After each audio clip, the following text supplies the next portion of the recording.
उघडे उघडे उघडे पुण्य सरदार पुण्य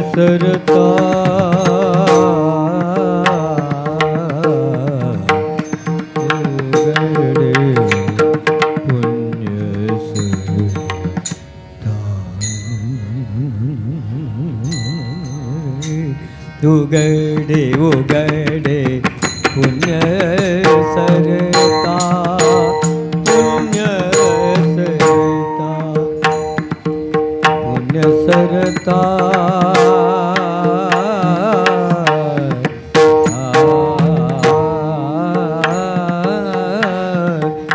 पुण्य सरता उघडे पुण्य सरता उघडे उघडे पुण्य सरता पुण्य पुण्य सरता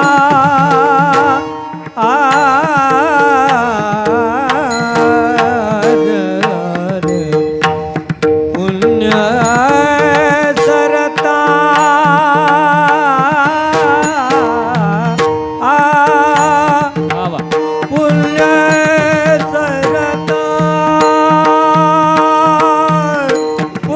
सरता उघडे उघडे उघडे पुण्य सरता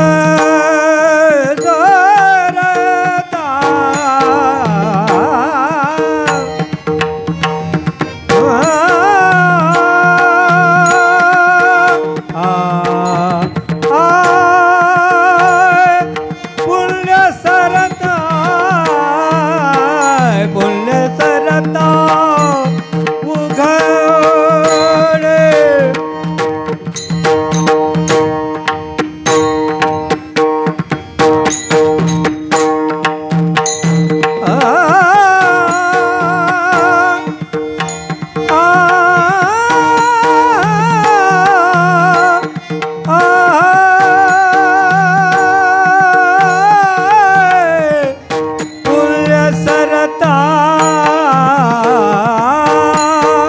उघडे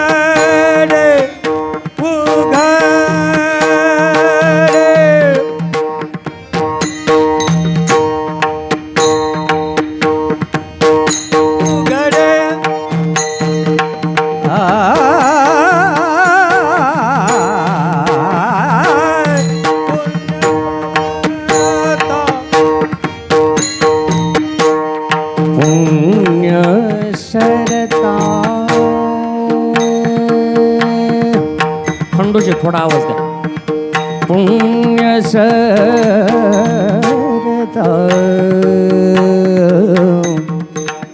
रे पुण्य सरता पुण्य सरता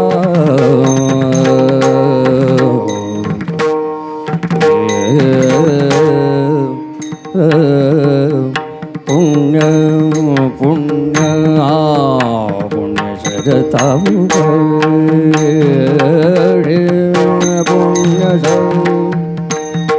पुण्य सरता उघडे पुण्य सरता पुण्य सरता पुण्य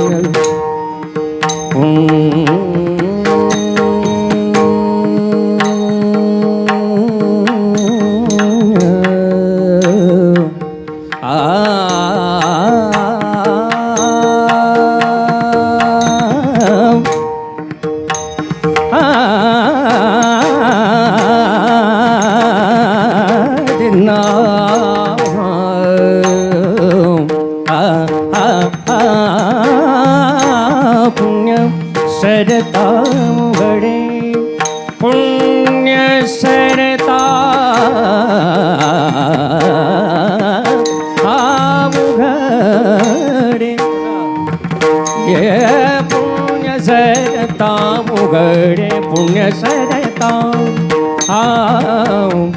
पुण्य सदता पुण्य सदता पुण्य पुण्य पुण्य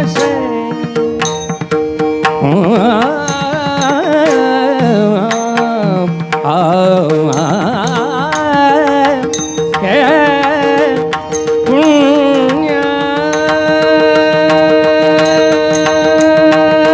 सरता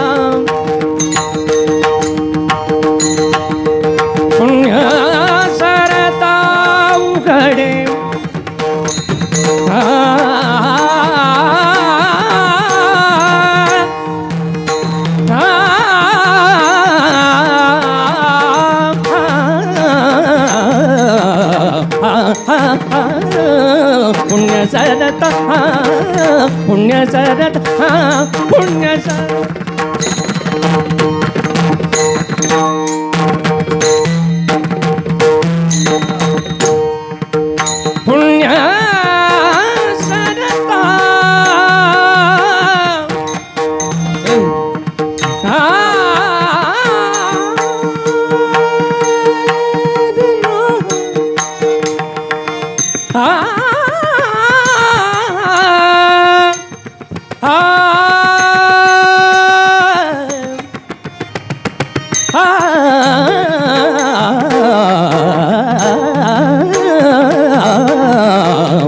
पुण्य सरता पुण्य सरता पुण्य पुण्य पुण्य सरता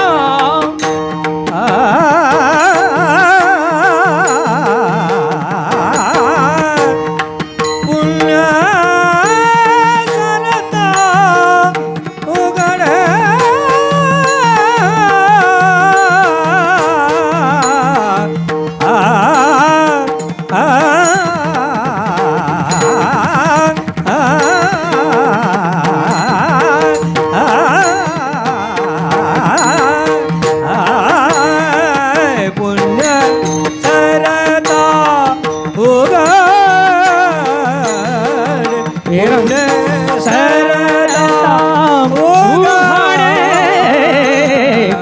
नाश आहे पुढे नाश आहे पुढे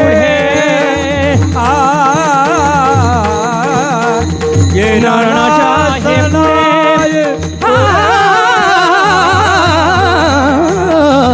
नाश आहे पुढे पुढे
भाविक न पालटे एक भक्त भोळाची भाविक ये रानाश आहे पुढे पुण्य सरता उघडी नेने गर्भवास नेने गर्भवास एक विष्णूचा दास ये रानाश आहे पुढे पुण्य सरता उघडी तुका म्हणे खरे नाम विठोबाचे बरे तुका म्हणे खरे नाम विठोबाचे बरे ये रानाश आहे पुढे पुण्य सरता उघडे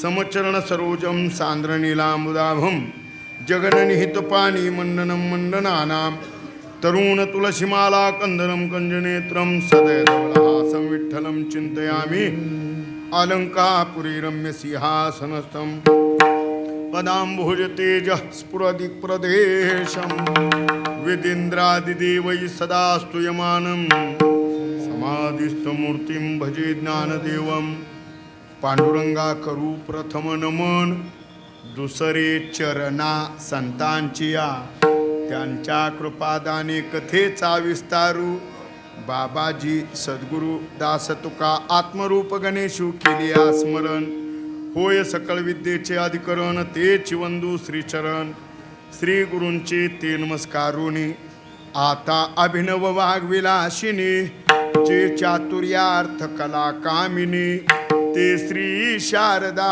विश्वमोहिनी नमिली मिया मदरदै सद्गुरु जेने तारिलो हा संसार पुरू म्हणून विशेष अत्यादरू विवेकावरी शरण शरण जी हनुमंता तुझा आलो रामदूता काय भक्तीच्या त्या वाटा मज दावा व्यासुबटा मस्तक माझा पायावरी या वारकरी संतांच्या योंत प्रविश्य ममवाच मिमां प्रसुप्तां संजीव यत्यखिल शक्तिधर स्वधाम्नां अन्यांश्च हस्तचरण श्रवणत्वगादीन् प्राणान्नमो भगवती पुरुषाय तुभ्यं कैलाशीचा देव भोळा चक्रवर्ती कैलाशीचा देव भोळा चक्रवर्ती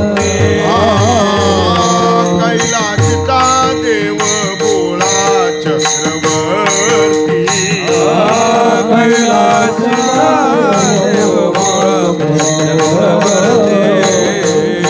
पार्वतीचा पती गिराज पार्वतीचा पती योगिराज पार्वतीचा पती योगिराज पार्वतीचा पती योगिराज दयाची ये पायी माझे दंडवत दयाची ये पाये माझे दंडवत दयाची ये पायी माझे दंडवत दयाची ये पाये माझे दंडवत भगवानी चित्त जडनामी जडोनी चित्त जडोनामी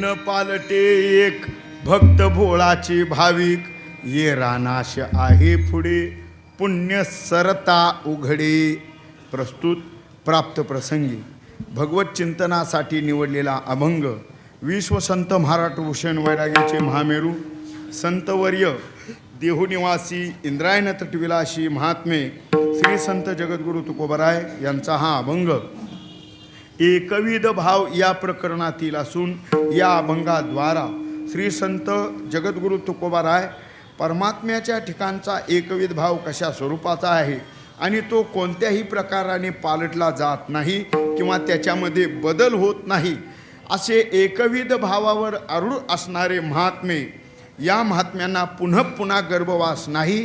कारण भगवान परमात्मा श्री विठोबाचं नामस्मरण जे अचिंत्य आहे, शाश्वत आहे, सत्य आहे आणि ज्ञाननिधी स्वरूप आहे, असं जे नामस्मरण त्यांच्या जीवनामध्ये अविभाज्य घटक म्हणून आहे, नव्हे तर अजन्मपर्यंत परमात्म्याचं नामचिंतन ते त्यांच्या नित्य हृदयात आहे, मुखामध्ये आहे. म्हणूनच त्यांना पुन्हा पुन्हा गर्भवास नाही आणि अंतःकरण वृत्तीचा सरळपणा असल्यामुळं त्यांना जे भगवत भक्तीनुरूप पुण्य प्राप्त झालं, त्या पुण्याईनेच सर्वसामान्य जनांचे उद्धार, सर्वसामान्य जनांचे संसार आणि संसारिक जनांना भक्तीचा लाभ होतो. म्हणून इतर साधनाद्वारा मिळणारं पुण्य ते नाश पावणार आहे. केवळ भगवान परमात्म्याचे जे भक्त आहेत त्यांनी निष्काम आचरण करून जे मिळवलेलं भक्तीनुरूप पुण्य, तेच पुण्य सर्वसामान्य जीवाच्या उद्धारासाठी आहे. म्हणून असे जीव उद्धारक, संसारी उद्धारक असणारे महात्मे यांच्या अंतःकरण वृत्तीमध्ये भक्तीच्या मोबदल्यात कोणत्याही साधनाने, इतर कोणत्याही प्रकाराने पालट होत नाही, असा या अभंगाचा मला तमला. तसा मी बुद्धीच्या प्रमाणाने अर्थ तुमच्यासमोर ठेवला. आता जय विठ्ठल करायला काही हरकत नाही. आपलं कीर्तन संपलं ना. कीर्तन एवढंच असतं ना, त्याच्या पुढं काय हेर वाव पसारा. इतर आता जे सांगायचं ते सगळं पसाऱ्यातच सांगायचं, पण जो मुखार्थ होता तो मी आपल्यासमोर प्रतिपादित केला. या कीर्तन सेवेसाठी माझी काही तशी योग्यता नाही.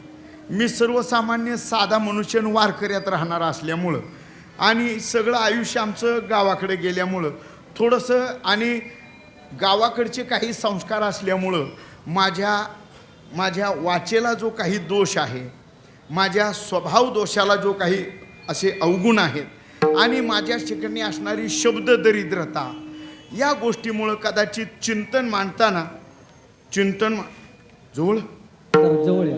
मागा आवाज जात नाही, त्याने पुढे या. हो, तुमच्या म्हणण्यानुसार रहा एक पाऊल पुढे असं राहील पाहिजे. असं असो. या निमित्ताने माझ्याकडे चिंतनाची सेवा आली. मी काही मोठा ज्ञानी नाही, मी कोणी मोठा कीर्तनकार नाही. मी सर्वसामान्य साधा आणि वारकऱ्यात राहणारा असल्यामुळं माझ्याकडे काही कोणती पदवी नाही. मी गायनाचार्य, वारकरी रत्न, कशात आलाय रत्न आम्ही काच म्हणीसुद्धा नाही. उलट वारकरी भूषण, कशात आले वारकरी भूषण? आम्ही वारकरी पंथाला आम्ही दूषण आहोत. पण एक सांगू, हे तुका म्हणे करी कीर्तन पसारा, हे कशासाठी? केवळ आमच्या मोठ्या वडीलधाऱ्याने, म्हणजे रक्तवंशातले सुद्धा, आधी विद्यावंशातले सुद्धा मोठे वडीलधारे आणि रक्तवंशातले आमचेही वडीलधारे पूर्वज, त्यांनी भगवान परमात्म्याचा जो विठोबाचा धर्म जागो, त्याचे चरणी लक्ष लागो, हा वसा त्यांनी टिकवलेला, तोच आम्ही आमच्या पद्धतीनं आणि त्यांच्या कृपा आशीर्वादानं असा पुढं चालवत आहोत. या निमित्ताने आजही आपल्या इथं मी सेवेच्यासाठी म्हणून उपस्थित झालो. तसा धावत पळतच आलो. त्यात आम्ही गावाकडली माणसं असल्यामुळं ट्रॅफिकमध्ये कुठून गाडी घालायची आमच्या काय लक्षात येत नाही. आणि तो सिग्नल कधी पडतो हे काय आमचं ध्यान नसतं. आमचं ध्यान काय पुढं मोकळा जागा सापडलाय ना, पळायचं एवढं खरं, असं आमचं असतं. त्यामुळे 1-2 वेळा सिग्नलही तोडली मी.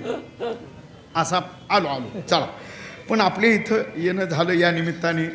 माझ्याकडं काय गुण आहेत म्हणून आमचे हरिभक्तीपरायण जोगदंड महाराज आणि आमचे काठे बाबा यांनी काय माझ्याकडे गुण पाहिले आणि मला ही सेवा बऱ्याच दिवसापूर्वी देऊन ठेवली.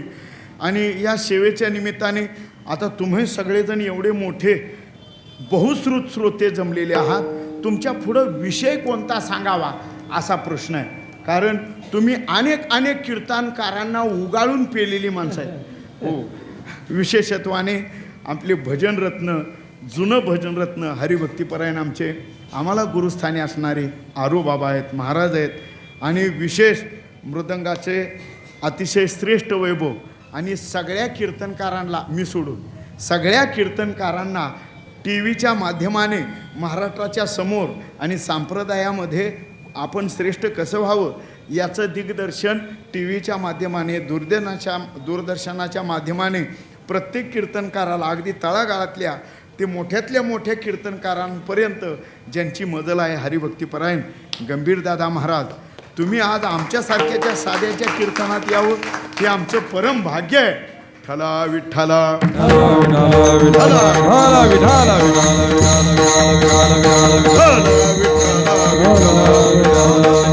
अजून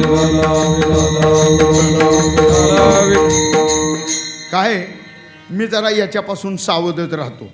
याचं कारण आमचे गुरुवर्य महान चिंतनीय अति विद्यावाचस्पती हरिभक्तीपरायण जगन्नाथ महाराज जगन्नाथ अण्णा पवार यांना माईकमुळं घशाचा कॅन्सर झाला होता आणि शेवटी त्याच्यातच मरावं लागलं.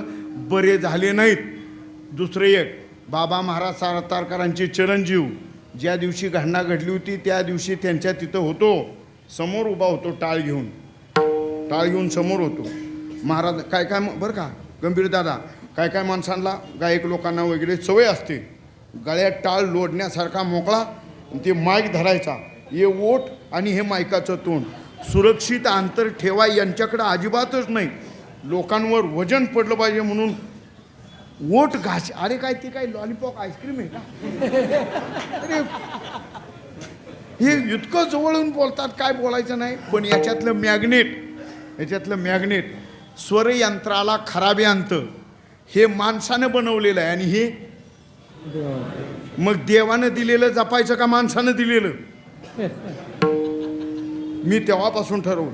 सातारकरांचे चिरंजीव शॉक लागून जाग्यावर ऑन दी स्पॉट जाग्यावर तडफडत मेले हो. महाराजांनी कीर्तन बंद नाही केलं, पण तेव्हापासून महाराजजी कीर्तन बसून करायला लागले. हे आम्ही आमच्या डोळ्यानं पाहिले. त्यामुळं मी तेव्हापासून ठरवलं ये रती माईके. मी आपलं थोडंसं लांबून आणि एक सांगू मी तर खरं याच्यापासून भीतो, कारण मला अजून महाराष्ट्रातली बरीचशी कीर्तनाची पाकिटं मला कीर्तनं करायचे बरीचशी कीर्तनं करायचे आहेत. त्यामुळं तुमचं हे चालू आहे का? अरे माझा स्वभाव जरा चंचल असल्यामुळं असं काही वाक्य जाईल, तुम्ही ते मधलं पुसून टाका म्हणजे झालं. पुसायचं विसरू नका. असो या निमित्ताने चिंतन सेवेसाठी निवडलेला अभंग जगद्गुरु तुकोबारायांचा एकविध प्रकरणातील असून या अभंगाद्वारा भक्तांचा एकविध भाव परमात्म्याच्या आणि स्वरूपासंबंधाने कशा स्वरूपाने आहे याचं दिग्दर्शन या अभंगामध्ये जगद्गुरु तुकोबाराय सांगतात. न पालटे एक कुणीतरी स्वर देत चला, न पालटे एक भक्त भोळाची भाविक. भक्त महात्मे आहेत, त्यांच्या अंतःकरण वृत्तीत कोणत्याच प्रकाराने पालट होत नाहीत, कारण परमात्म्याशी ते एकविध असतात. सुजन मायबाप, सृष्टीचा स्वभाव आहे बदल होणं. पूर्वीचीही माणसं पहा आणि आताचीही माणसं पहा, किती बदल आहे सांगा. पूर्वीच्या माणसांमध्ये जो बदल घडून आला, असं म्हणतात की युगातला जो कोणी प्राणी आहे तोच माणसाचा म्हणजे आदिमानव असं म्हटलेलं आहे. पण आमचं धर्मशास्त्र, आमचं वेदपुराण, आमचं भागवत सांगतं ब्रह्मदेवाला सृष्टी निर्माण करत असताना त्यांच्या अंतःकरण संकल्पातून एक स्त्री निर्माण झाली आणि ती स्त्री अतिशय सुंदर झाली आणि ती सर्व कलागुणांनी युक्त अशी स्त्री झाल्याबरोबर ती स्त्री परम सुंदर पाहिली आणि ब्रह्मदेव तिच्या मागं लागले. त्या स्त्रीचं नाव काय?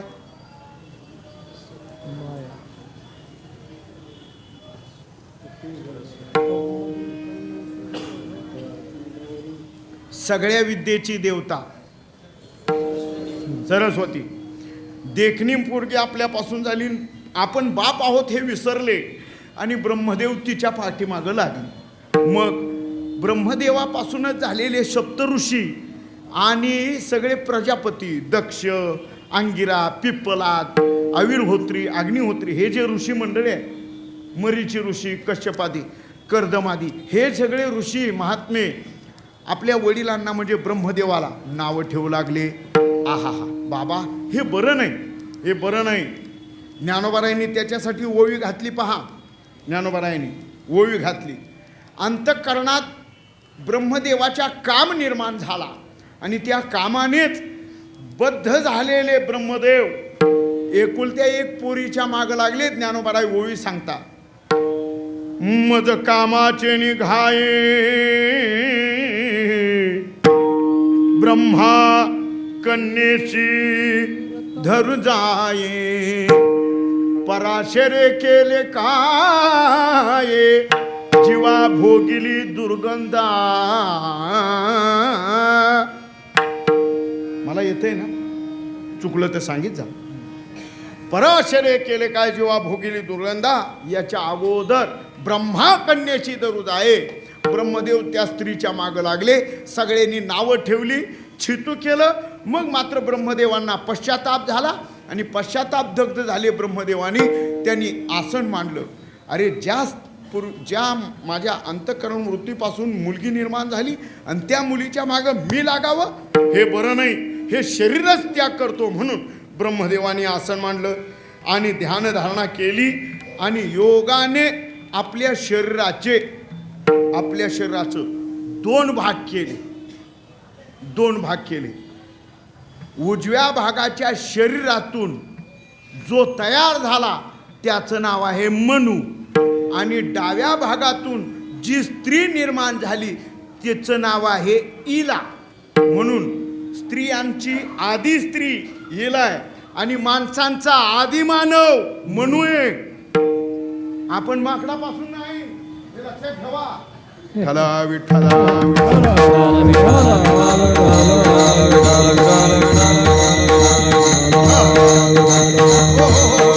हे कशासाठी सांगितलं मी तुम्हाला? बदल तेव्हाचा मनुपासून जे मानव सगळे जाती पहा, मनुष्य जाती, तेव्हापासूनची त्यांची शरीराची रचना, त्यांच्या आहाराविहाराची स्थिती आणि त्यांची राहणी वागणी वगैरे हे सगळ्या परिस्थितीचा विचार केला तर आत्ताची परिस्थिती आणि त्यावेळची परिस्थिती बदल आहे की नाही?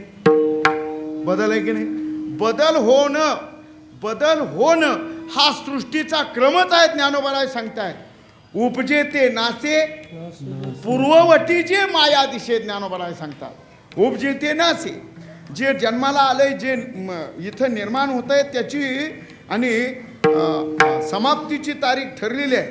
हो, ज्याचा बर्थडे आहे त्याला नंतर आणखीन डेथ ठरलेलीच आहे, त्याचं मरण आहेच ना. म्हणजे उत्पत्ती स्थिती संहार सर्व सृष्टीवरील सर्व जीवांसाठी आहे, सर्व स्थितीसाठी आहे. हा बदल आहे. पण एक सांगू संत महात्म्यांच्या मध्ये मात्र बदलच नाही. का बदल नाही? प्राकृत मनुष्याची शरीर विचार केलो तर प्राकृत मनुष्याच्या शरीराला कर्माधिकांचे भोग आहेत. दुसरे पाप पुण्याधिकांपासून मिळणारं सुख दुःख आहे आणि तिसरं वासनाधिकांपासून मिळणारे ही भोग आहे. एक कर्माधिकांपासूनही भोग प्राप्त होतात. संचित, प्रारब्ध आणि क्रियमान या तिन्ही कर्माद्वारा मनुष्याला कर्माधिकांपासून भोग आहे. त्या भोगांपासूनही सुख दुःख आहे. सुख म्हणजे काय? पुण्याचा संचय. आणि दुःख म्हणजे काय? पापाची अभिवृद्धी. लक्षात येतंय नाही? अवघड नाही आहे. अरे बाबा, कर्माच्या अनुषंगाने सुख मिळतंय ना, ते पुण्य म्हणा, आणि कर्माच्या अनुषंगाने दुःख मिळतंय ना, ते पापाचे शिल्लक राहिलेले भोग म्हणा. दोन्हीही भोगच. पण भक्त महात्मे या दोन्हीपासून परतंत्र आहेत. दुसरा मुद्दा आहे पाप पुण्य. आपल्यालाही पाप पुण्याधिकाचा क्रियमानामध्ये, संचितामध्ये, प्रारब्धामध्ये पाप पुण्याचा हिसाब किताब द्यावा लागतो. त्याचा भोग आहे, तेही आहे. पण महात्म्यांच्या ठिकाणी पाप पुण्याचा लवलेशच नाही. आणि तिसरा मुद्दा आहे वासना.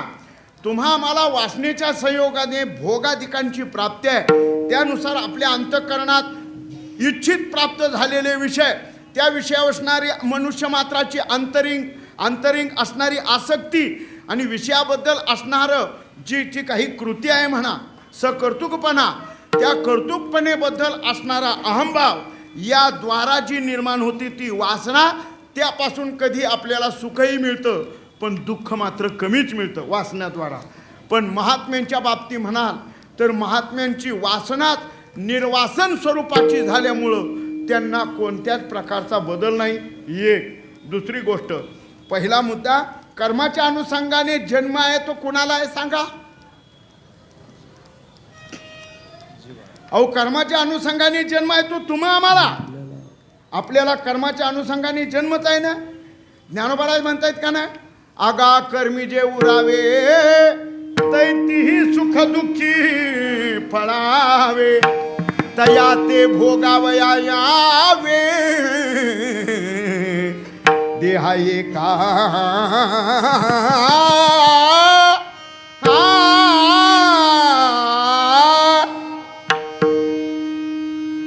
वा वा. हे असं मध्ये काहीतरी करता वाटतं तुम्ही. असो असो ऐका, या मनुष्य शरीराला प्राप्त होणं कर्माधिकांपासून आहे. मग आम्ही जर कर्माधिकांपासून आमची ही शरीर आहेत, मग संत महात्म्यांना शरीर नाहीत का? शरीर महात्म्यांना आहेत, मग तीही कर्माधिकांपासून नाही. कर्माधिकांचा क्षय संत महात्म्यांनी परमात्म्याच्या स्वरूपात केलेला आहे. कारण त्यांना कर्मच नाही. व गीताकार वर्णन करतायत की नाही, ए तू सर्वानी कर्मानी मयी संन्यच मत्पराः अनन्यनेव योगेन माम ध्यायन्ति उपासते. भगवान परमात्मा सांगतोय, अर्जुना, जे निशिम भक्त आहेत ते सतत माझ्या चिंतनात असल्यामुळं त्यांच्या कर्मक्षयाची पाठ झाली आणि माझ्या चिंतनामुळे त्यांची कर्मसाम्य दशा झाल्यामुळे त्यांना सद्गुरुनाथांचा कृपा प्रसाद लाभला. तत्वमसी महावाक्याचा प्रबोध झाल्यामुळं त्यांची कर्म सगळीच मला अर्पण झाली. प्रारब्ध क्रियमान भक्ता संचित नाही जाण, भक्ता संचित नाही जाण, भक्ता संचित नाही जाण. प्रारब्ध क्रियामान भक्ता संचित नाही जाण,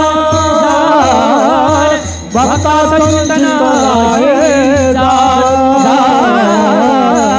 भक्ता संचित नाही जाण. प्रारब्ध क्रियमान भक्ता संचित नाही जाण, भक्ता संचित नाही जाण, भक्ता संचित नाही जाण.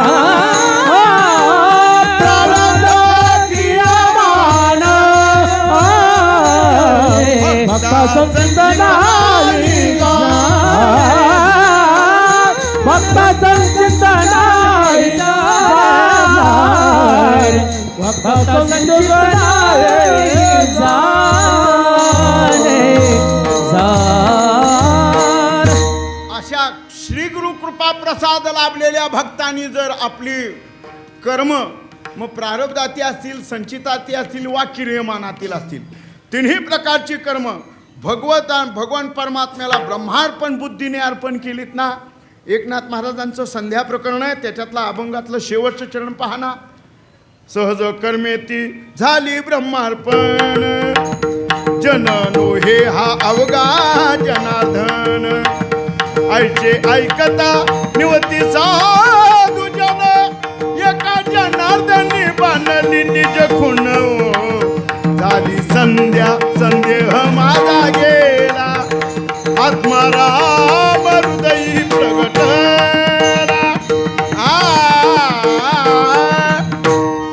ब्रह्मार्पण बुद्धीने सगळी कर्म परमात्म्याला अर्पण केली ना, मग त्या कर्माचं परब्रह्म स्वरूपाला प्राप्त झालेले जे कर्म आहे, मग त्या कर्माने त्यांना जन्मही नाही आणि मृत्यूही नाही. अहो अखंडित जैसे तैसे अखंडित आहे, पालट होत नाही, बदल होत नाही. दुसरा मुद्दा आहे पाप पुण्य. पाप पुण्याचा हिसाब तुम्हा आम्हाला आहे. आपण ज्याला पाप म्हणू ते कदाचित पुण्य होतं आणि ज्याला पुण्य म्हणू ते कदाचित पापही होतं. पाप पुण्याच्या बाबतीत आपणच विचार करा ना. आपणच विचार करा ना. एक सोपं सूक्ष्म सांगू. सूक्ष्म कर्म याच्यामध्ये कर्मच आहे. पण हे उपासनेच्या अंतर्गत म्हणजे भगवान परमात्म्याच्या उपासनेची जी अंग सांगितलेले यजन याजन वगैरे त्याच्यामध्ये इज्जा अभिगमन उपादान हे जे सांगितलं आहे ना, या प्रकारामध्ये येतं. म्हणून जे पूजा द्रव्य देवाला अर्पण करतो आपण, येते बघा लक्षात. देवाला पूजा द्रव्य अर्पण करा. काय कोणतं मग? जरी बेल गंगावती तरी स्वीकार आलं की तुमच्याकडे बेल नाही पण निरगुडीची पानं आहेत, बेल आहे या भावनेने अर्पण करा.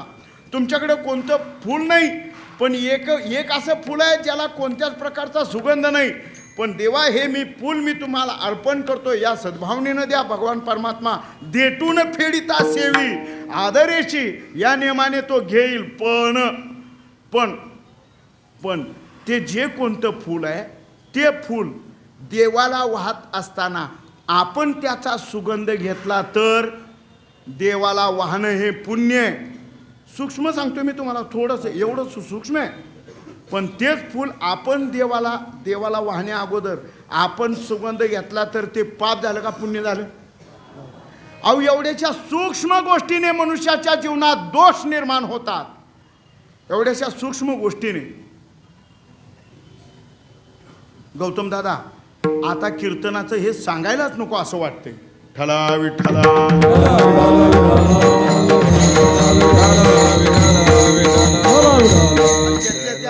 त्यातल्या त्यात आमच्यासारख्या खालच्या वारकऱ्याने म्हणजे साध्या वारकऱ्याने असं काय सांगितलं की पुढल्या वर्षी या बुवाला तारीख द्यायची नाही, बंद.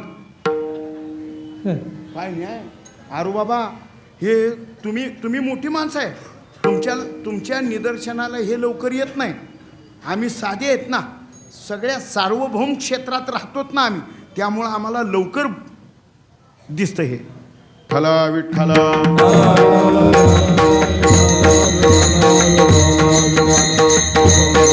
हो. एकनाथ महाराज सांगतायत तुम्ही आचमन करताना, देवाची पूजा करताना जे आचमनीय पाणी घेता, ज्या पाण्याचं आरोहण आपल्या ठिकाणी करायचं. आचमन करतात कधी? देवपूजा करताना किंवा सत्यनारायण पूजा वेळेस सगळ्यांना माहितीच आहे. सत्यनारायण पूजा आमचे गुरुवर्य वैकुंठवासी गुरुनाम गुरु आमचे खंदारकर गुरुजी सांगायचे, प्रत्येक मनुष्य सत्यनारायण पूजेला बसताना ब्राह्मणांनी सांगितल्यानंतर आचमन करतो, पण ते आचमनाचं पाणी किती प्यावं म्हणजे दोष लागणार नाही याचं कुणाला गणित. ब्राह्मणांनी सांगितलं ना, आहेत का कुणी इथं? कुणी असतील तर सांगा बाबा, आहेत का कुणी? एकनाथ महाराज म्हणतायत भागवतामध्ये आहे ते, आचमनी भाव मात्र जीवन.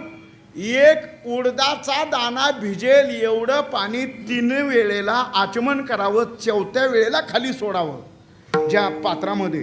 असा भाव सांगितलेला का आपल्याला काही कळत नसतंय, आपण उलट जास्त शिकलेले असतो, कॉलेजच्या बाहेरचं नॉलेज मिळवलेलं असतं, स्वतःला उच्च शिक्षित म्हणवतो. धर्म आपला वर्णाश्रम नीती न्याय याचं सांगोपांग अभ्यास करणारं शास्त्र, ती पुस्तकं आपण पाहत नाही. जे शास्त्र पुराणांनी युक्त असं भागवत आहे ते पाहत नाही, लोकमत पाहतो. आणि त्यातलं खरं मानणारे आपण.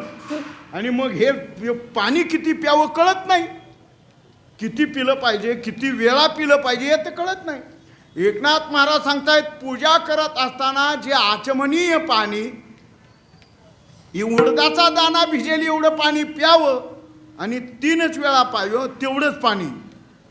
आणि ते बाकीच्या 4थ्या वेळेला त्याचं आणि कृष्णार्पण म्हणून ते खाली सोडावं, समर्पणादी भाव असावा. हे पूजा करणं आचमन करणं हे पुण्यप्राप्तीसाठी योग्य आहे, त्यातली उपासनाच आहे ती. पण त्यातला विधी आणि निषेध मुखाने जर बघितलं, जास्त पिलं तर दारू पिलेलेचं पाप आहे. एकनाथ महाराजांची ओवी आहे, आचमनी भाव मात्र जीवन, ते अधिक होता जाण सुरापान दोष तयाशी. मग सांगा, आपण आचमन केलं का गलास लावला तोंडाला? काय म्हणणं आहे तुमचं? अरे इतकं सूक्ष्म अवघड आहे. मी तुम्हाला काय सांगत होतो, पाप आणि पुण्य. पाप आणि पुण्य म्हणून ज्याला आपण पाप म्हणू ते कदाचित पुण्य होतं, जे पुण्य म्हणू कदाचित ते पाप होतं. मग का हो महाराज, पाप पुण्याधिकाच्या सुखदुःख द्वंद्वाने आम्हाला जर बदल भोगावा लागत असेल, आमच्याही जीवनात सुखदुःख मिळत असतील, तर संत महात्म्यांच्या भक्तांच्या जीवनात सुद्धा पाप पुण्य आहे का? संत महात्मे म्हणतायत अहो पाप आणि पुण्य नाहीच. कारण का? कारण पाप समूळ नष्ट करण्याचं साधन संत महात्म्यांच्या हृदयात परमात्म्याचं नामस्मरण कधी कधी आहे? सदा नाम घोष करू हरि कथा, सदा नाम घोष करू हरि कथा, सदा नाम घोष करू हरि कथा, सदा नाम घोष करू हरि कथा, सदा नाम घोष करू हरि कथा, सदा नाम घोष करू हरि कथा, सदा नाम घोष करू हरि कथा, सदा नाम घोष करू हरि कथा. तेणे सदा चित्ता समाधान, तेणे सदा चित्ता समाधान, तेणे सदा चित्ता समाधान, सर्व सुख ज्ञानो सर्व अलंकार, सर्व सुख ज्ञानो सर्व अलंकार, तेणे चित्ता समाधान, तेणे सदा चित्ता समाधान, तेणे सदा चित्ता समाधान,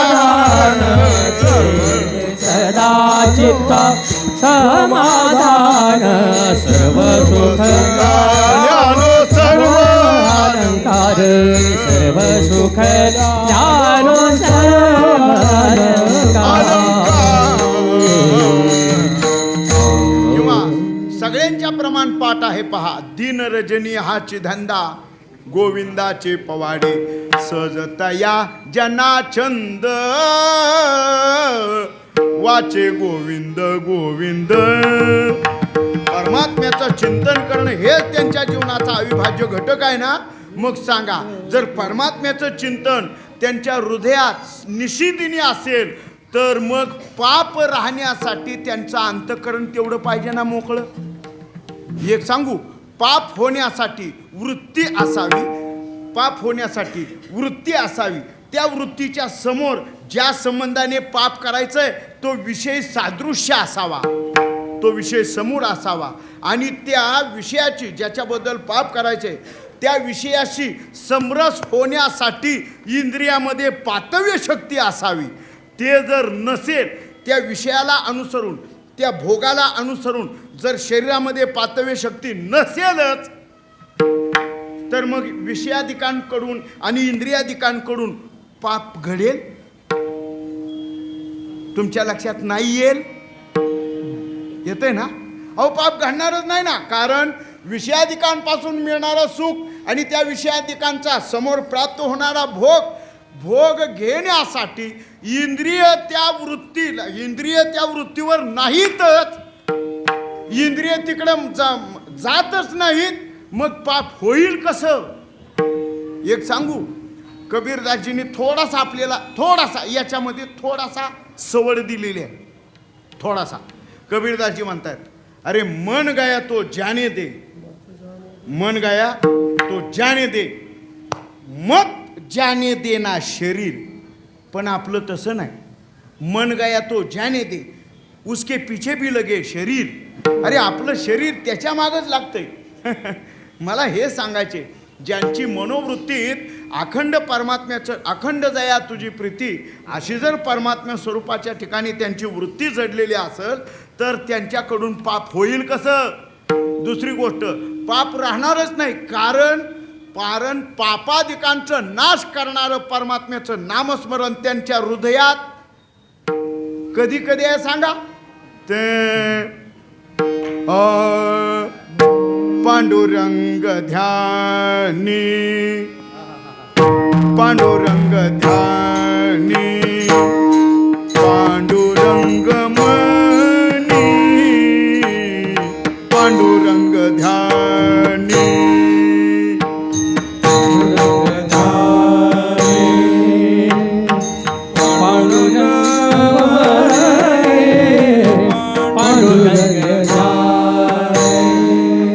जागृती स्वप्ने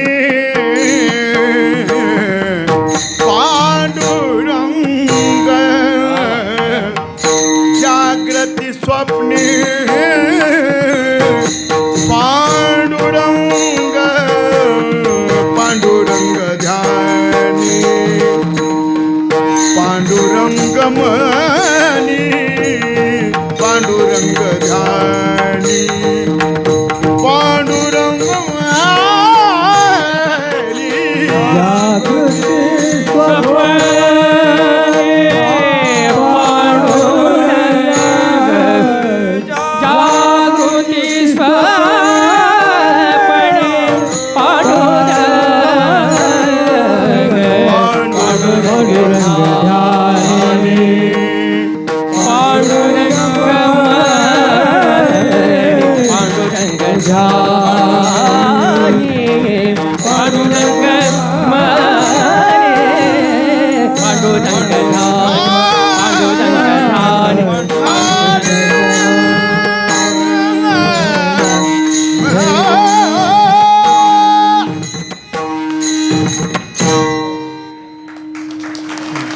मला येते ना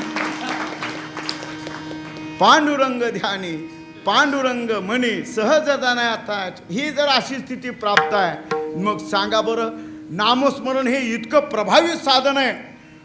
विष्णू पुराणातला श्लोक आहे नाम नोशे यावती शक्ती ही पाप निरहरणय हरे हे तावत कर्तुम न शक्नोती पातकम पातकी जना. एकनाथ महाराज त्याचंच भाषांतर करतात त्याच्यावर टीका करतात. जेवढी नामाची शक्ती तेवढे पाप नाही त्रिजगती नामापाशी चारी मुक्ती जान निश्चिंती विदेहा.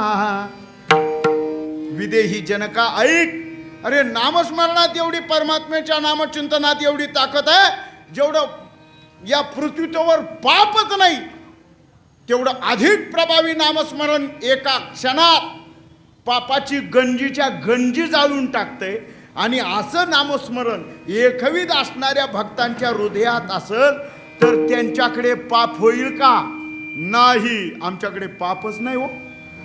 बर आणखीन पुण्य म्हणाल तर जेवढं जेवढं काही पुण्य प्राप्त झालं ते सगळं मी परमात्म्यालाच अर्पण केलं. ज्ञानोबा म्हणतात का नाही पुण्य पोशिली असाधारणे. ही सगळी पुण्य परमात्म्याला जर अर्पण केली असेल तर मग त्यांच्याकडे कोणता भाव राहिला?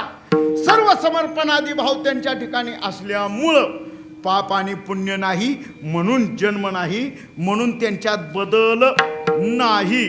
तुका म्हणे आम्ही झालो अग्निरूप लागू नेदो पाप पुण्य अंगा. पाप आणि पुण्य नाही म्हणून त्यांच्या ठिकाणी पुन्हा आणखी गर्भवासाचं दुःख नाही किंवा पुन्हा त्यांच्या ठिकाणी बदल नाही. वृत्तीतही बदल नाही. तिसरी गोष्ट आहे वासना. शास्त्रकार शंकराचार्य सांगतात वासना प्रक्षय मोक्षयो हो. परमात्म्याच्या चिंतनामध्ये ज्यांची वासनाच निवृत्त झाली बाबा वासनात निर्वासन स्वरूप राहिली बा. एकनाथ आपलं जगद्गुरु तुकोबाराय गवळणींच्या बाबतीत वर्णन करून सांगताय किंवा नारद महर्षीमध्ये नारद महर्षींचं जे भक्तिसूत्र आहे त्याच्यामध्ये सूत्र आलेलं आहे यथा व्रज गोपिका नहाम. काय करतायत त्या गोपिका? नारद महर्षी स्वतंत्र सूत्र तयार करून सांगतात नारदस्तु तदर्पितः खिलाचारिता तद्विस्मरणे परम व्याकुळते ती. आपला सगळा आचार विचार परमात्म्याला अर्पण करून जरी दुःख झालं तरी सुद्धा परमात्म्याचाच आठव. आणि भगवान परमात्मा समोर आहे सुख असलं तरी सुद्धा परमात्म्याचा आठव. मला सांगा प्राप्त वस्तूची प्राप्ती झाल्यानंतर त्याच्याबद्दल अजून अंतःकरणात आसक्ती ठेवणं योग्य की अयोग्य? वस्तू प्राप्त आहे ना, प्राप्त असलेल्या वस्तूबद्दल अंतःकरणात आसक्ती ठेवून पुन्हा ती वस्तू पुन्हा पुन्हा प्राप्त व्हावी, हे योग्य आहे की अयोग्य आहे?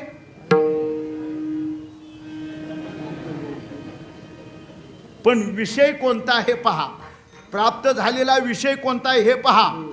प्राप्त गौण आहे की ग्राह्य आहे? एखादा विषय गौण असेल आणि तो एकदा प्राप्त झाल्यानंतर पुन्हा प्राप्त व्हावं वाटतं ना. एखादा विषय गौण आहे, तुमच्या लक्षात येत आहे ना? झाला आता तेवढ्यासाठी मागच्या त्या निवडणुका त्याच्यासाठी. अरे ते एकदा प्राप्त झालंय ना, मग सांगा बरं, आपले इंदोरीकर बाबा सांगतात, एकदा ते मिळालंय ना, पोटभर झाले ना, तरी सुद्धा ओलं होईपर्यंत कशाला घ्यावी? थोडस माझा स्वभाव चंचल असल्यामुळे ह्या गोष्टी अशा निघतात, मला माफ करा, मी अगोदर क्षमा मागितली. विषय कोणत्या प्रकारचा आहे, विषय कोणत्या प्रकारचा आहे त्यावरूनच त्याची आसक्ती ठरते. मला असा विचार सांगायचे, संसारातील सगळे भोग पदार्थ संत महात्म्यांच्या ठिकाणी ठेवले तर मग सांगा, संत महात्मे त्यांची इच्छा करतील? त्याची इच्छा करतील? नाही करणार नाहीत. कारण का?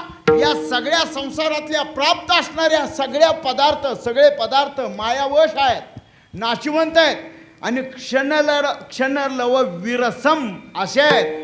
शंकराचार्य सांगतायत का नाही, शंकर भाषामध्ये शंकराचार्य क्षणलव विरसम तत्तिकीर्चांती मंदाहा. त्यांच्या ठिकाणी प्रत्येक क्षणाला अभिवृद्धी होण्याच्या ऐवजी मंदता आहे, क्षीणता आहे. मग सांगा बरं, मी थोडंसं सांगतो आणि 10 वाजवतो.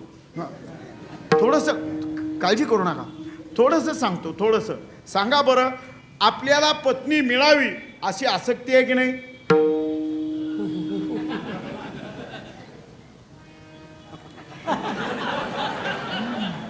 खरं असेल ते सांगा. मलाही वाटतं पत्नी मिळावी, त्यानुसार मी क्रिया काही कर्म जे काही केलं असेल, जे काही करायचं ते केलं असेल, तशी ती मला मिळाली आणि आणखीन परतही मिळावी म्हणून अशी धारणा शेकटीन त्याच्याबद्दल प्रयत्न करावेत.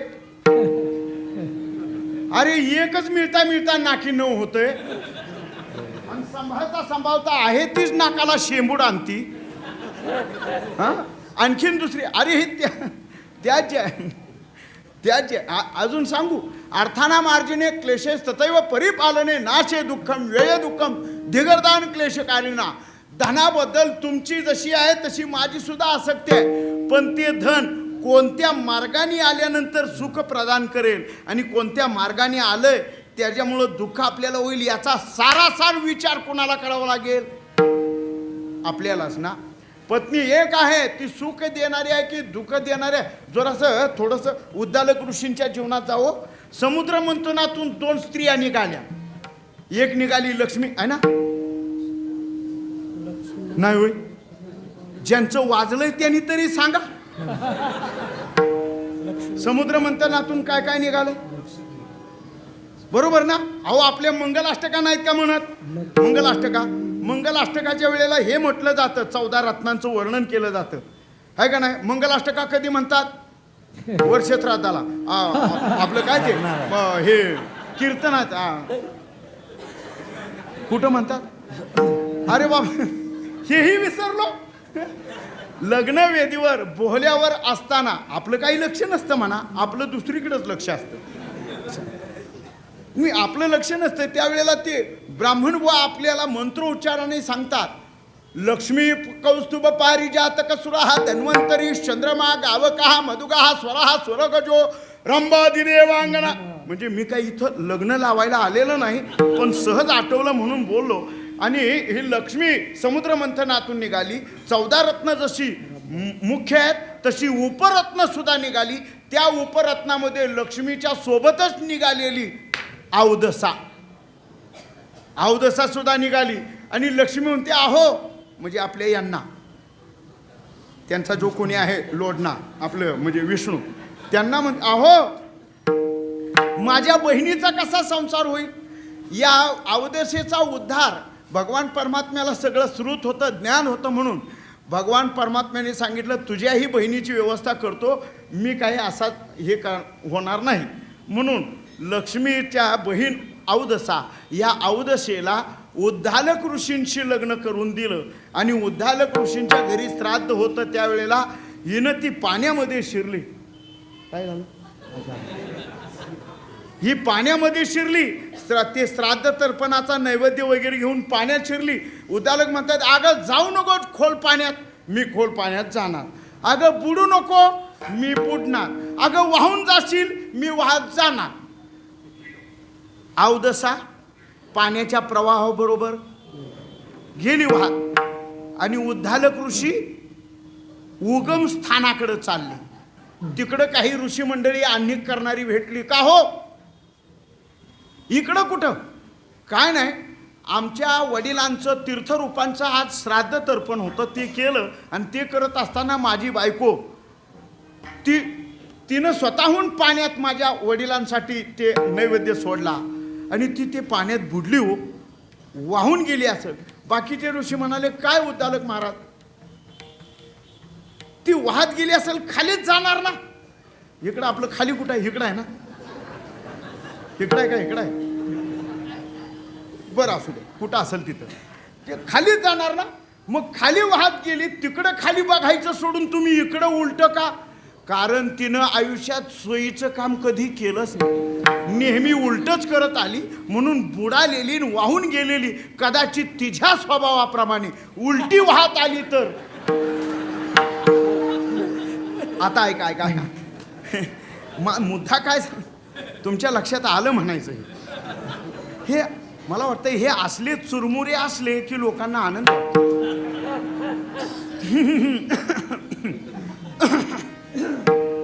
ठला विठ्ठला.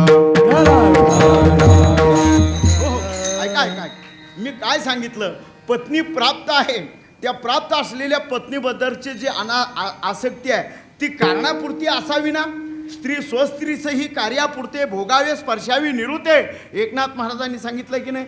मग तेवढ्यापुरतंच असावं ना, परी आसक्त ते सर्वता नसावे. मग संत महात्म्यांना संसाराधिक नाही का, विषयाधिकांचा भोग नाही का. संत महात्म्यांना विषयाधिकांचा भोग आहे, पण त्याग वृत्तीनुरूप आहे. एकनाथ महाराजांची त्या संबंधाने ओळीही सांगतो. एकनाथ महाराज म्हणताय उत्तम भक्त विषय सेविती, भक्त उत्तम विषय सेविती, परी त्याशी विषयू नाही स्फूर्ती. आणि विषयाते त्यागिती भोगिती दोन्हीही मिथ्या. कारण का, जर त्यांचा परमात्माच विषय झाला असेल, विषय तो त्यांचा झाला नारायण, झाला नारायण.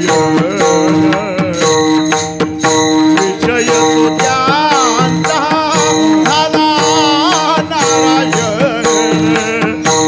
झाला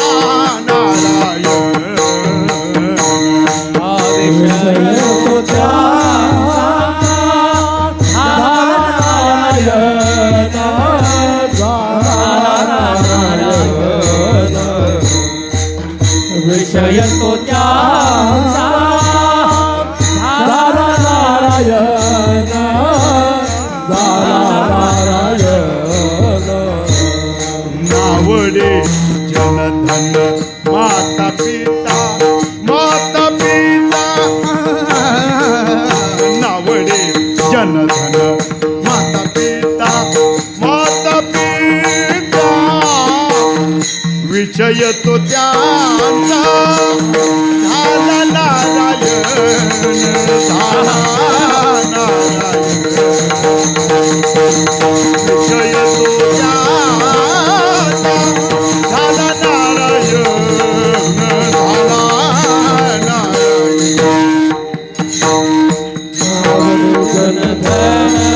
माता पिता, माता पिता,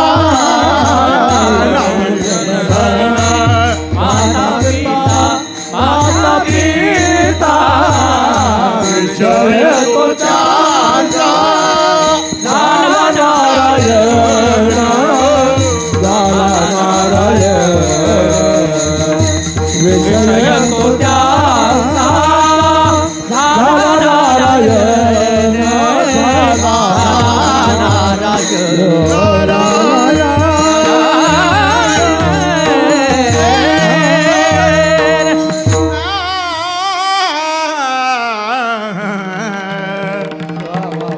परमात्मा जर विषय स्वरूप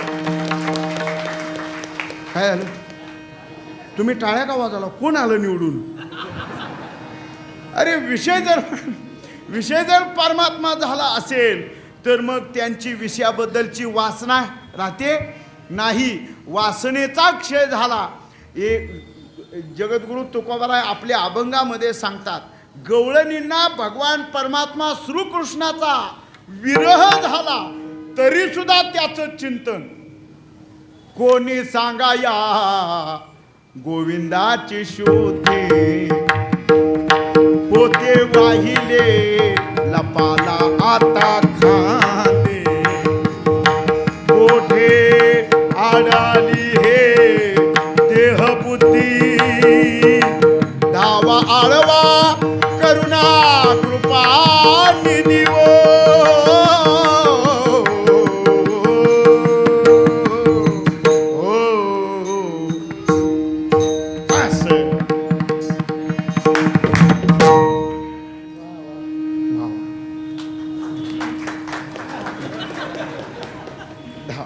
मोग्यांबू खुश व्हा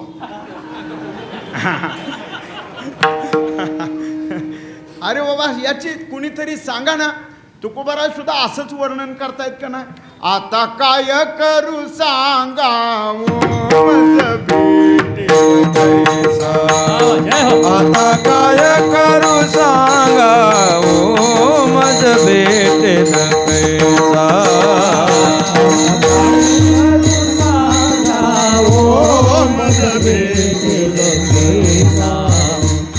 आता काय करू सांगा हो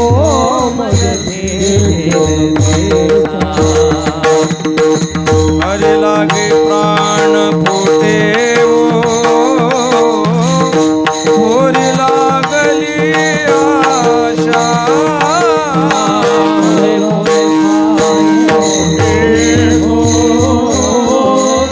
होरी लागली आशा हरे लागे प्राण फुटे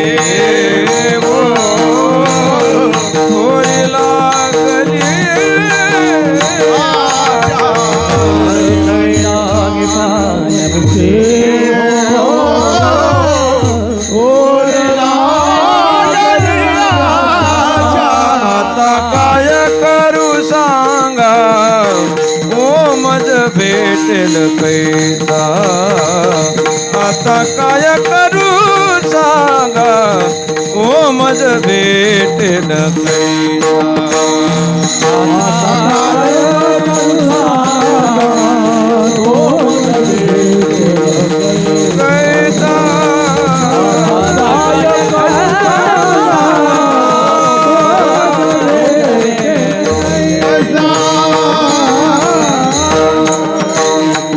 म्हणजे गवळणींना विरह जरी झाला तरी परमात्म्याचं चिंतन विरह झाला तरी परमात्म्याचं चिंतन आणि परमात्म्याचा संग सुख लाभलं तरी सुद्धा परमात्म्याचं चिंतन मग सांगा दोन्ही ठिकाणी जर परमात्म्याचं चिंतन असेल तर प्राप्त असणाऱ्या विषयाबद्दलची प्राप्त असणाऱ्या परमात्म्याबद्दलची गवळणींच्या वा भक्तांच्या ठिकाणची असणारी अंतःकरण वृत्तीची आसक्ती वासना स्वरूपाने आहे का वासनेचा प्रक्षय करून आहे मने हरिरूपी गुंतल्या वासना उदास त्या सुना गवळियाचा प्राप्त नाही म्हणावं तर तो परमात्मा सर्वता त्यांच्या सोबतच आहे आणि अप्राप्त म्हणावं जरी त्याचा विरह झाला तरी तो हृदयात आहे ना मग सांगा बरं जर परमात्माच हृदयात ज्यांच्या असेल तर वासना होईल आणि वासना नाही म्हणून त्यांच्या अंतःकरण वृत्तीत पालट होत नाही आणि त्यांची अंतःकरण वृत्ती कशी असते गीताकार सांगतायत गीताकार विद्या विनय संपन्ने ब्राह्मणे गवी हस्तिनी पुढं सुनी चैव स्वपाके च पंडिता समदर्शिना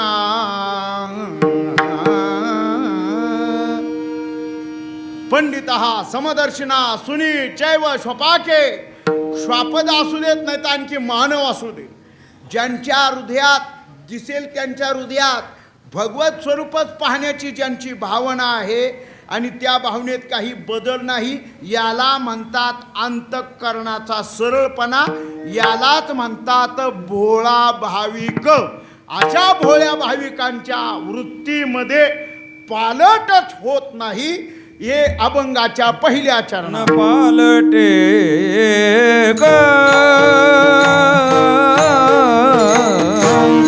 न पालटे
न पालटे भक्त भोळाची भाविक भक्त महात्म्यांच्या हृदयात जी अंतःकरण वृत्ती आहे ते काही पालटत नाही एकविध आम्ही न धरू पालट न संडू हे वाट सापडली पण महाराज सृष्टीच्या नियमानुसार बदल होणं जर हा सृष्टीचा नियमच असेल तर भक्तांच्यात सुद्धा बदल झालाच पाहिजे होय बाबा भक्तांच्यात बदल होतो पण कोणता माहितीये का बदल जर झाला तर देहच ब्रह्मस्वरूप होतं देह नव्हे मी हे सरे उरला उरे विठ्ठल जन विजन झाले आम्हा जन विजन झाले आम्हा झाले आम्हा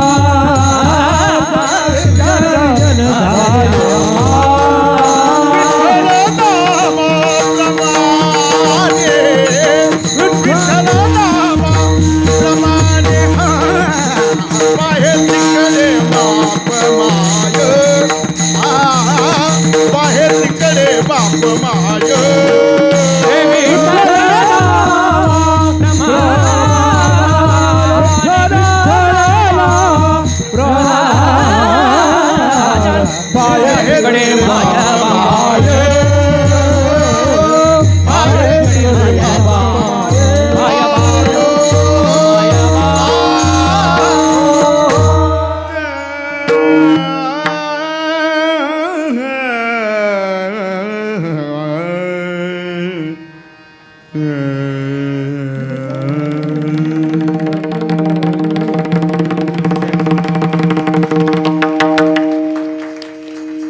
जनविजन झाले आम्हा हा बदल आहे वासुदेव सर्वमिती समहात्मा सुदुर्लभा मी तो सर्व वासुदेव जग अवघे देव हीच अनुभूती त्यांच्या ठिकाणी हाच एक बदल अजून सांगू कोणता बदल? देहभाव पालटली काया, देहभाव पालटली काया, पडली छाया, पडली छाया, पडली छाया, पडली छाया, पडली छाया ब्रह्मीची, पडली छाया ब्रह्मीची, परवे झाले आलो या ठाया, परवे झाले आलो या ठाया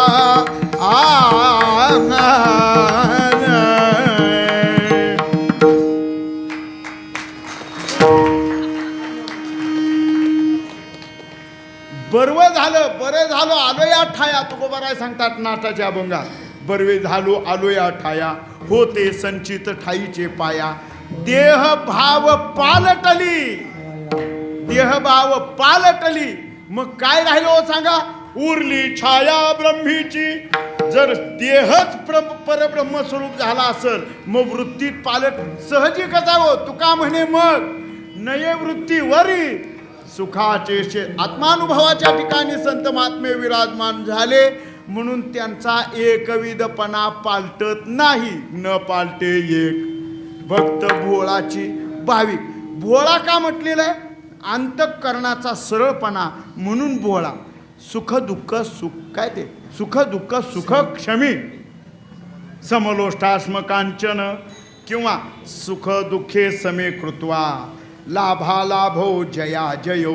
हे असं जे आहे गीताकारांनी सांगितलेलं, सुख असो दुःख असो, आपण वासुदेव प्रकरणामध्ये म्हणतो का नाही, सुख दुःख समान सकल जीवांचा कृपा, ज्ञानाचा उद्बोध भक्ती प्रेमाचा कळो, असं निर्धुत ज्ञान निरपेक्ष ज्ञान, त्या ज्ञानाने ज्यांना अंतःकरण वृत्ती परब्रह्म स्वरूप झाली आणि आता कोणत्याच प्रकाराने याचा बदल होत नाही त्याला म्हणतात भोळा. एकनाथ महाराजांच्या हरिपाठामध्ये भोळा हा शब्द आलेला आहे. हरिपद प्राप्ती भोळ्या भाविकाशी, पुढं अभिमान याशी गर्भवास. अजून बोळा पहा, तुका म्हणे बोळा जिंको जाणे कळी काळा, तुका म्हणे भोळी याचा होय साचा अंकित. भगवान परमात्मा भोळ्या भाविक भक्तांनाच प्रियतम आहे म्हणून भगवान परमात्म्याला आवडणारे भक्त कोण आहेत? दीन बहु आवडती. अजून सांगा, अजून एक भोळा असं आहे का? हा, ठला विठ्ठला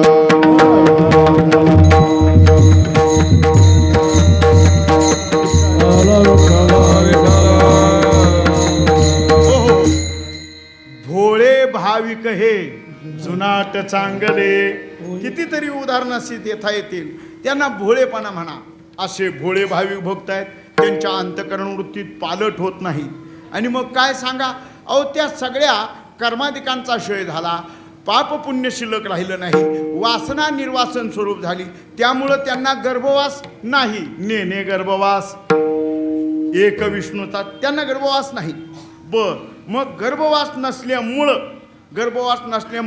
त्यांचं जे हरिभक्तीचं विशेष पुण्य आहे, हरिभक्तीचं विशेष पुण्य आहे, ते विशेष पुण्यच शाश्वत आहे, ते न संपणार आहे. पण इंद्रपदातिक ब्रह्मपदातिक आदी करून यज्ञ याग व्रतवैकल्यादिकांनी मिळणारं पुण्य, त्या पुण्याचा नाश आहे. पण माझ्या भोळ्या भाविक भक्तांनी जे नामस्मरणाने मिळवलेलं भक्तीचं पुण्य, त्या पुण्याला नाश नाही. अभंगाचं दुसरं चरण. तेरा नाश आहे पुढे, तेरा नाश आहे पुढे,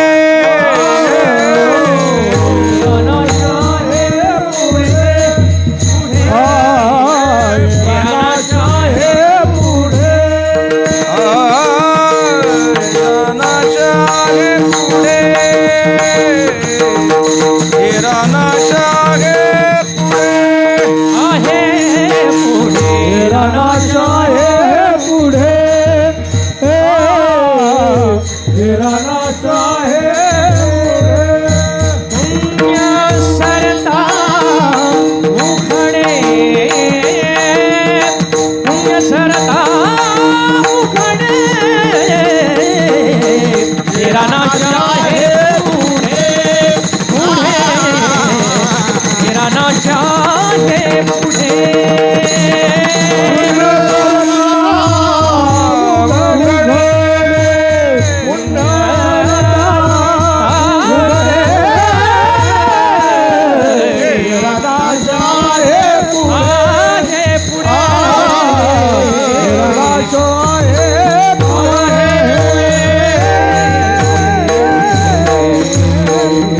भगवान परमात्म्याच्या भक्तीचं विशेष पुण्य त्यांच्या पदरी आहे. कोणतं पुण्य म्हणा? कोणतं पुण्य? जयामध्ये नारायण शुद्ध पुण्य ते एक ते भगवत भक्तीनुरूप आहे किंवा त्यांची त्या महात्म्याने केलेली भक्ती तीच खरी फलद्रूप आहे, पुण्यरूप आहे. पहा ज्ञानोबराय सांगतात का नाही, जयाचे वाचे माझे आलाप दृष्टी भोगी माझे चिरूप जयाचा मनसंकल्प माझाची आहे. यानुसार त्यांची भजनं आहेत. आणि तुमची आमची भजनं, आपली भजनं कशी आहेत सांगा? आपली तुमची आमची आपण जी करतो ती भजनं, आपली भजनं पहा ना कशी आहे. ज्ञानोबा हेही सांगतात. आपली भजनं सांगू का त्यांची भजनं सांगू? दोन्ही सांगू. आपली भजनं पहा. ये र बहु जोडती किरीटी जयाची भजने भोगासाठी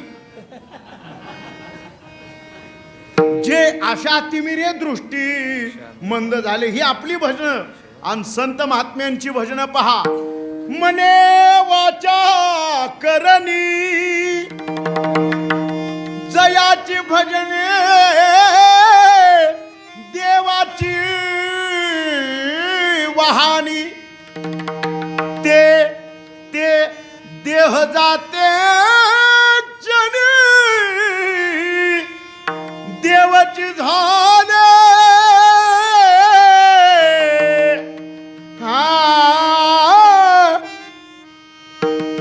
अरे बाबा त्यांच्या भजनानं त्यांचं शरीरच देव स्वरूप झालं. आता त्यांना गर्भवास आहे नाही म्हणून नेने गर्भवास एक विष्णूचाची दास. कारण त्यांच्या मुखात अखंड खंडेना जीवन रामकृष्ण नारायण परमात्म्याचं सत्य साच खरे नाम विठोबाचे बरे हे त्यांच्या मुखात आहे. तुकोबाराय शेवटच्या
म्हणे खरे नाम विठोबाचे बरे, येरा नाश आहे पुढे, पुण्य सरता उघडे. अनेक अनेक भक्त महात्म्यांच्या कथा पहा. त्याच्यातील भागवत आत आलेल्या कोळ्याचा मुलगा रत्नीदेव, आपलं रंतीदेव याचं चरित्र पहा. अतिशय आपलं नित्यकर्म करणारा रंतीदेव ओंजळीनं भगवान शिवलिंगावर पाणी अर्पण केलं आणि देवाने माया दाखवली. त्या मायेकरवी मंदिर गदगद हलू लागलं आणि आपल्या ओंजळीतलं पाणी गंगेचं शिवलिंगावर ओतून त्या पिंडीवर, त्या शिवलिंगावर पालथा झोपला आणि आपलं आराध्य दैवत कैलासनाथ भोलेनाथाची आणि आराधना करता करता, नामस्मरण करता करता रंतीदेव म्हणतो, देवा जर हे मंदिर या भूकंपाने माझ्या देवाच्या अंगावर पडलं तर मी उद्या कोणत्या देवाची पूजा करू. याला म्हणतात भोळा. म्हणजे देवासाठी प्राण अर्पण करण्याची वेळ आली तरी सुद्धा मागं पुढं न पाहणं, अंतःकरण सरळ वृत्तीनं ठेवून परमात्म्याच्याच चिंतनात राहणं, याला म्हणतात भोळा. आणि असा भोळापणा आपल्याला दुसऱ्या कोणाकडून मिळणार नाही, भोळ्या शंकराकडूनच मिळेल.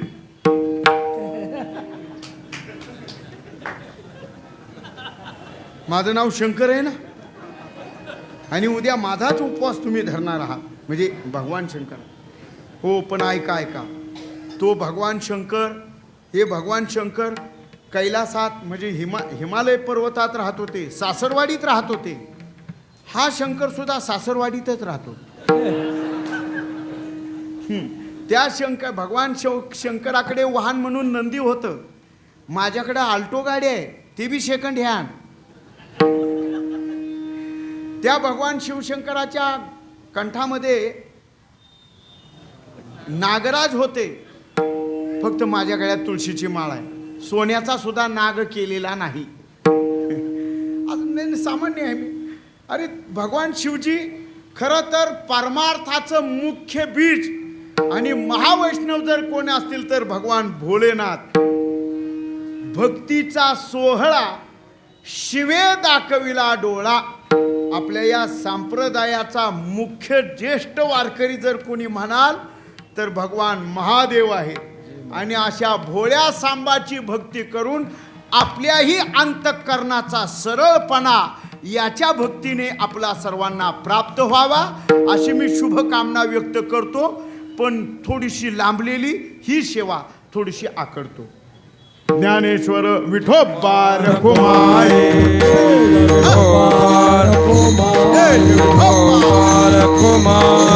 कुंडली कवरदा हरी विठ्ठल श्री ज्ञानदेव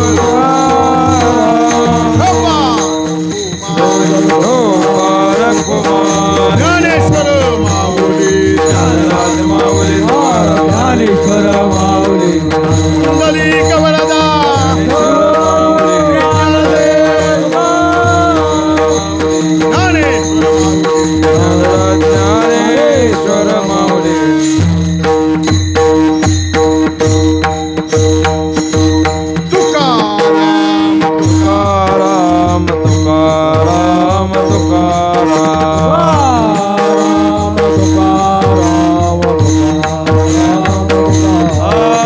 तुकाराम तुकाराम तुकाराम तुकाराम